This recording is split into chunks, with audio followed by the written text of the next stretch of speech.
कैसे हैं आप सब? नींद तो नहीं आ रही? पक्का? बहुत बहुत खुशी हो रही है जयपुर आते हुए। आई एम हाफ राजस्थानी, मेरे पापा जयपुर को बिलोंग करते हैं और अब कार्टर एलोकेशन भी राजस्थान हुआ है, तो अब बस यहीं पे रहना है, यहीं पे काम करना है आप सबके लिए। तो आई थिंक अथर सर ने बहुत मोटिवेट किया, उसके पहले Chandramohan sir, Vipin sir and Sarneet ma'am.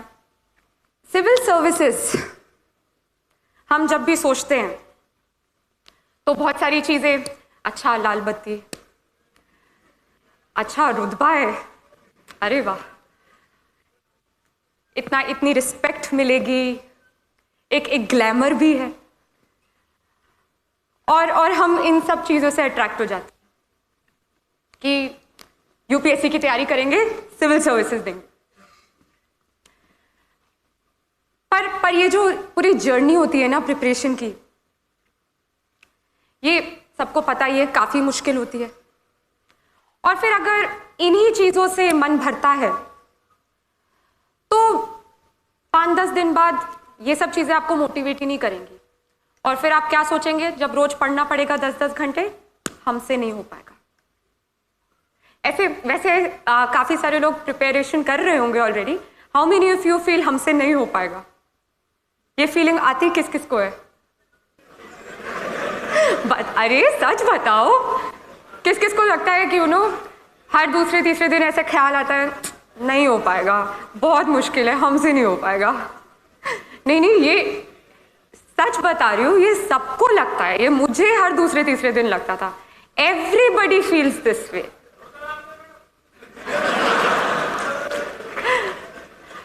क्योंकि ये एग्जाम इतनी कॉम्पिटिटिव है, इसमें हर फील्ड से स्टूडेंट्स बैठते हैं, इतनी ज़्यादा पढ़ाई करनी पड़ती है।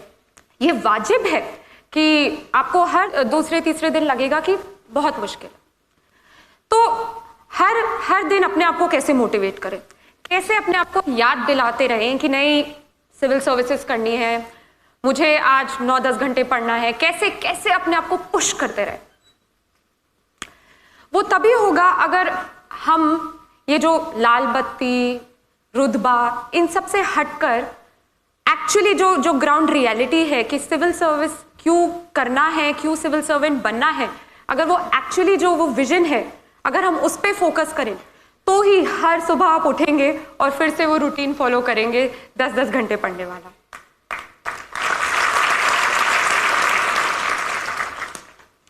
हम रोज अखबार पढ़ते हैं, सिविल सर्विस एस्पिरेंट्स तो पढ़ते हैं अखबार। कितने लोग अखबार पढ़ते हैं अच्छे से एज इन 2 घंटे लगा के अंडरलाइन करके?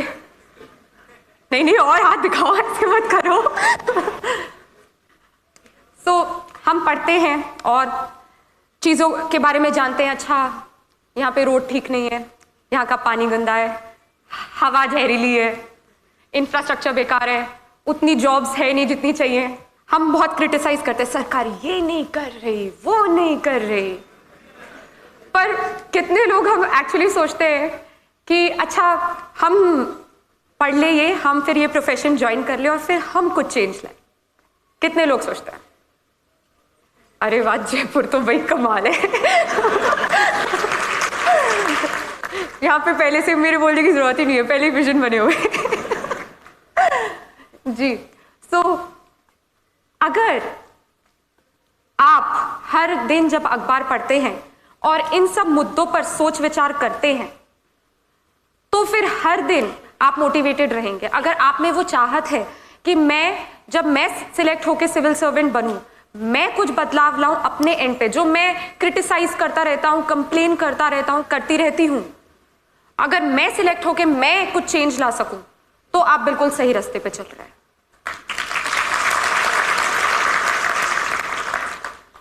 मैं आपके साथ एक इंसिडेंट शेयर करूंगी। मैं रिसेंटली हैदराबाद में थी। वहां पे I met a lady officer. She has also got selected along with me this time.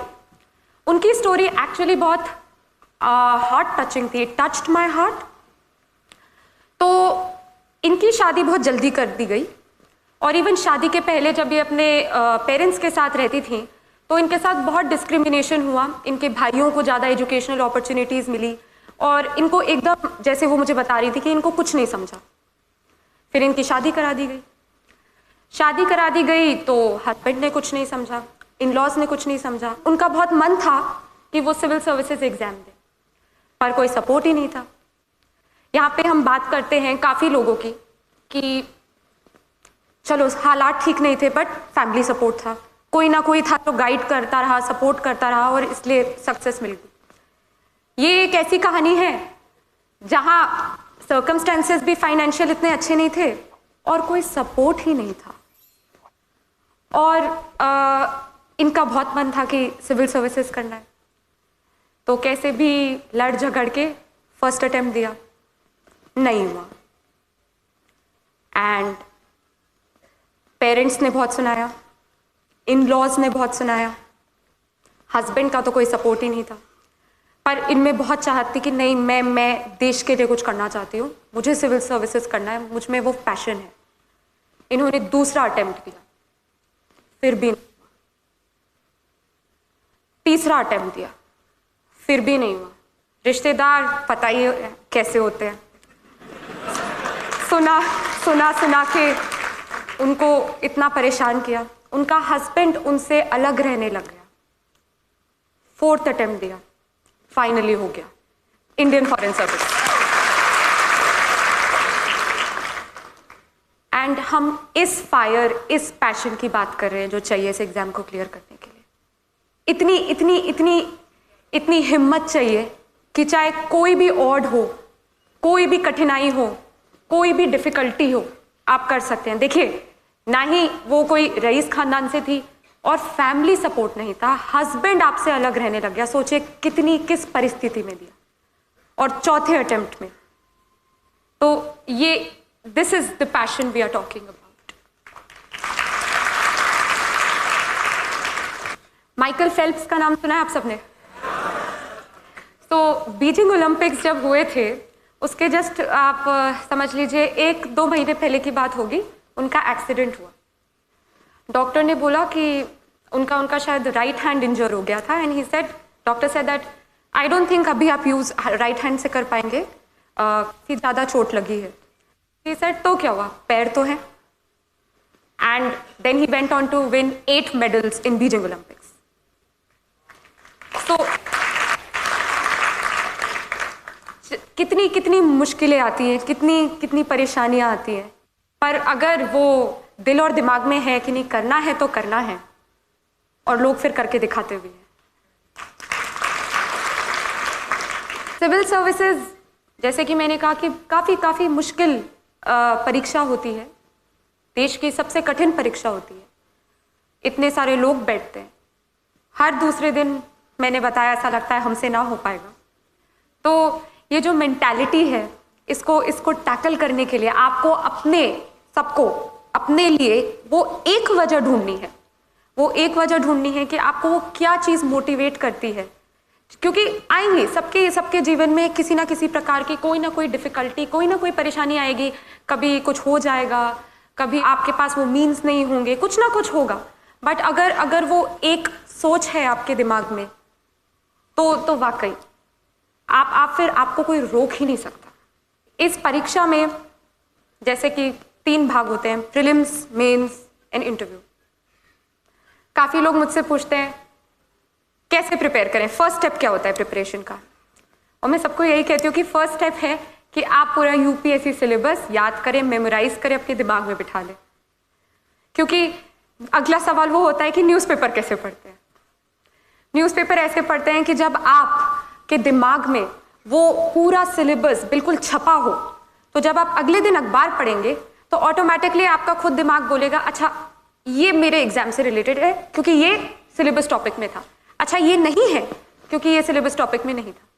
तो सिलेबस याद करना बहुत ज़्यादा इंपॉर्टेंट है, क्योंकि वो आपको अपडेटेड रखेगा। कुछ भी आपके अराउंड हो रहा होगा, आप जब भी अखबार पढ़ेंगे, न्यूज़ देखेंगे, रेडियो पे कुछ सुनेंगे, इंस्टेंटली आप कनेक्ट करेंगे कि ये मेरे एग्जाम के लिए कैसे रेलेवेंट है। ये जो प्रीलिम्स है, मेंस है, इंटरव्यू है, ये तीनों इंटरलिंक्ड हैं, ये अलग नहीं है।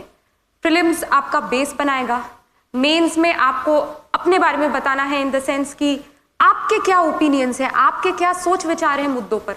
वो आपसे आपका ओपिनियन कमेंट पूछेंगे कि आप बताइए आप क्या सोचते हैं इस इशू पे। हाँ, और इंटरव्यू तो क्या बताओ, सबसे सबसे डरावना मोमेंट होता है लाइफ का। यूपीएससी इंटरव्यू आपको वो अच्छी तरीके से हर तरीके से ग्रिल करेंगे। इनफैक्ट जब आप वेटिंग एरिया से इंटरव्यू बोर्ड की तरफ चल के जा रहे होते हैं तब आप यही सोचते हैं बस भगवान बचा लेना बस। पर जब आप बोर्ड के इंटरव्यू रूम पे नॉक करेंगे और वो आपको बोलेंगे यस कम इन, और फिर आप बोलेंगे गुड मॉर्निंग मैम सर जो भी है, तो वो जो आपको हल्की सी स्माइल देंगे उसके बाद फिर लगता है चलो ठीक है, अभी मरने वाले नहीं है, अभी जिंदा रहना है। और ये बहुत डराने वाली बात होती है कि नहीं वो तो खा जाएंगे तुम्हें वहाँ पे, बट वो काफ़ी काइंड होते हैं, they are very supportive and वो इवन हिंट्स देते हैं अगर उन्हें लगता है कि आप हिंट से थोड़ा और बेहतरीन आंसर दे पाएँ। तो इसलिए डरना नहीं चाहिए, बट मैं क्यों झूठ बोलूँ, सबसे डरावना मोमेंट होता है लाइफ का और बहुत प्रेशराइज्ड होता है। बहुत तरह तरह के लोग भी देखने को मिलते हैं। अथर सर ही मुझे बता रहे थे कि जब वो लोग वेटिंग एरिया में बैठे थे तो एक महाशय खड़े हुए, उनका नाम कॉल आउट हो, उनकी चांस आई, तो खड़े हुए और डिओड्रेंट निकाला और यूँ पूरा तो बहुत देखने को भी मिलता है। पर ये जो परीक्षा है ये ना ही आपकी सिर्फ एक नॉलेज बेस बढ़ाएगी, ये आपको पूरी तरह एक नया इंसान भी बना देगी। क्योंकि ये जो मेहनत के 2 साल आप देंगे यूपीएससी की परीक्षा के लिए, ये आपको सिखा देगी कैसे कम सोना है, कैसे हर चीज़ सैक्रिफाइस करनी है, कैसे आप डिसिप्लिन्ड होना है। डिसिप्लिन मतलब हर दिन वो ही स्केड्यूल फॉलो करना, सुबह 8 बजे से लेके रात के 8 बजे तक की पढ़ाई करना। तो ये जो डिसिप्लिन है, कैसे सिंसियर रहना, कैसे फोकस रहना, कैसे दोस्तों को मना करना भी आ जाएगा। लोग बोलेंगे चलो मूवी देखने, नहीं मुझे यूपीएससी की पढ़ाई करनी है। सो ये लाइफ चेंजिंग एक्सपीरियंस होता है और ये आपको बहुत कुछ सिखा देता है।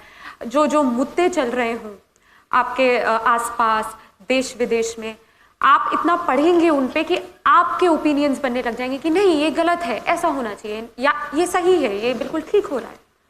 तो ये इसको एक अपॉर्चुनिटी की तरह भी देखिएगा कि आप जब इस एग्ज़ाम के लिए पढ़ रहे हैं तो ना केवल आप सिर्फ अपनी नॉलेज बढ़ाएं, बट अपने आप को एज अ पर्सन भी डेवलप करें। क्योंकि वो सिर्फ पढ़ाकू लोग नहीं चाहते, वो ऐसे लोग चाहते हैं जो आराम से अपनी दिल की बात व्यक्त कर पाए, जो एक लीडर बन के सारे सेक्शंस ऑफ सोसाइटी को साथ लेके आगे बढ़ पाए, जो बहुत कंपैशनेट हों, जो सेंसिटिव हों, जो भारतीय संस्कृति को समझते हों।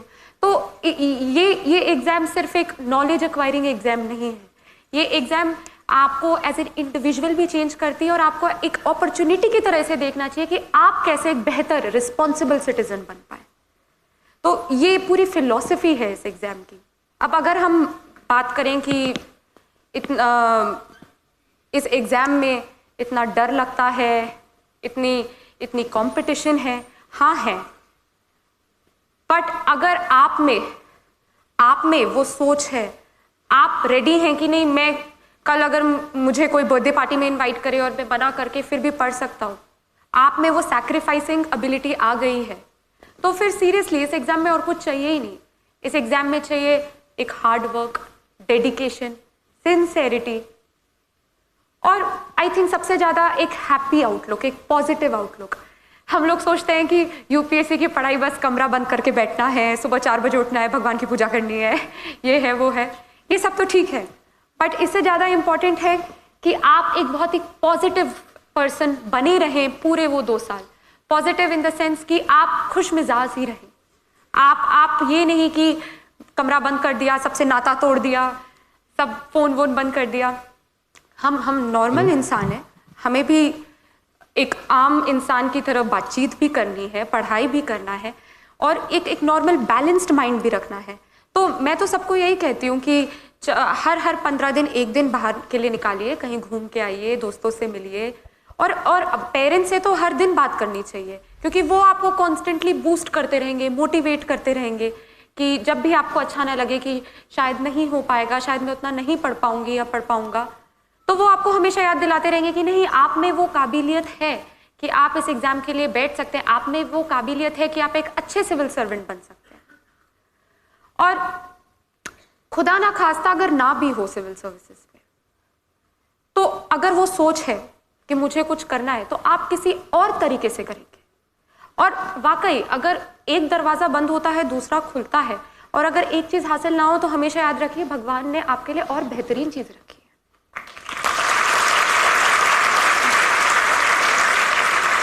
तो यूपीएससी की पढ़ाई ऐसे करें कि जब आपका अगले साल सिलेक्शन हो तो आप बोले, इतनी शिद्दत से तुम्हें पाने की कोशिश की, इतनी शिद्दत से तुम्हें पाने की कोशिश की कि हर जर्रे ने तुमसे मिलाने की साजिश की। Don't forget to like, share and subscribe to our channel and press the bell icon to never miss an update.